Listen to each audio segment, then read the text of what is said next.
I wasn't going to vlog this, but we just took a little sunset walk from our Airbnb, which is epic by the way, down to this loch, and it's called Loch Awe, and yeah, insert awe jokes here.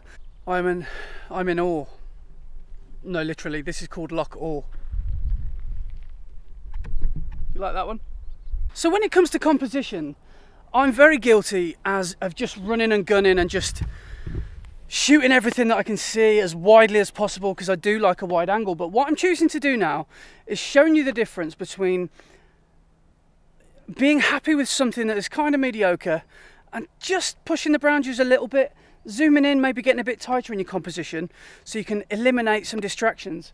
And I owe a lot of this to Chris Sale. When I spent a bit of time with him up in the lakes, he's really made me think quite differently. So I'm going to show you what I mean. I've got my composition here, which is really nice. We've got the light, side light in the fence posts that sort of drift into the lake, which is really nice. And if I can just show you on the back of the camera what's happening, I can basically, you know, have this nice wide scene, which is nice. I've got a big sky, and I've got these things that do my head in, by the way. But if I zoom in slightly, I can eliminate those fence posts to the right, and if I tweak my composition, I've got a nice balanced image there, which I think is quite cool. But if I take it a bit further, I can zoom in all the way to 105, and I can pull the composition again to the right, and I think that is a really nice looking composition. So now I'm going to shoot that. So using live view, I can really compose my shot, and I know how it's going to look rather than looking through the viewfinder. And what I can do now is I can really slow down the shutter speed by taking this composition and making it even more ethereal by adding one of these, which is a big stopper. Now, if you don't have one, if you're a landscape photographer, or if you're interested in the way that light can be manipulated with one of these things, with slowing down the shutter speed, then I'd highly recommend getting one. And since I bought one, probably 4 years ago, I'd say it sort of revolutionized and really shaped the way that I shoot landscapes. And a lot of landscape photography you'll see is used with a technique like this. Now, if I just tweak the composition slightly to go up a touch, I can then get a bit more sky in.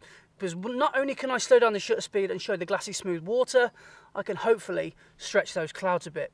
So with a 30-second exposure, ISO 100 at f11, I think this could look quite nice.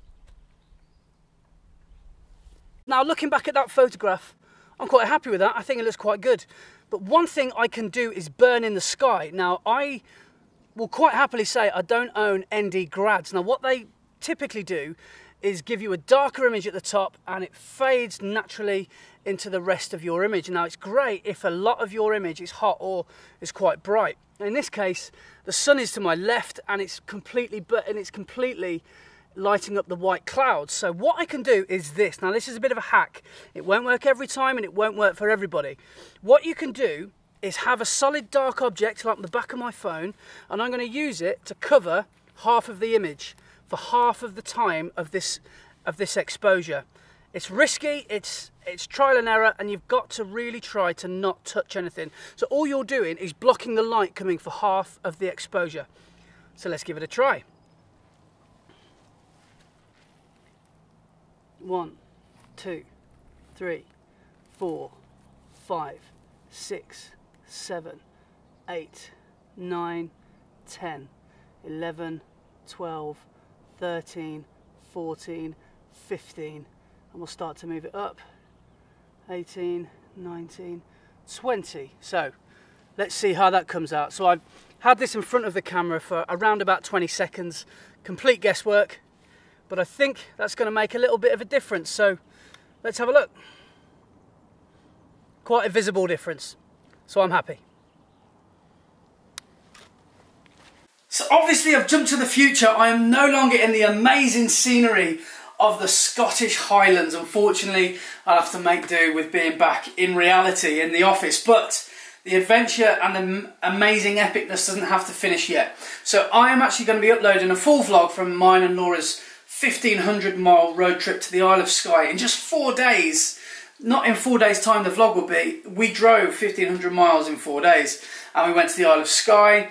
We Airbnb'd our way through the Highlands, including Oban, and also down to the Lake District on our way back. And in the lakes we climbed one of the most popular routes in the lakes, which was a lot of fun. But make sure you tune in to see the vlog. It is a lot of fun, if I don't say so myself. And I think you're going to like it. So thanks for watching this video. If you haven't done so already, then do subscribe to the channel. Give me a like and leave me a comment. I'd love to hear your thoughts. So, you know what I'm going to say, folks. Tell your friends. La, la, la, la, la, la, la, la, la, la, la, la, la, la.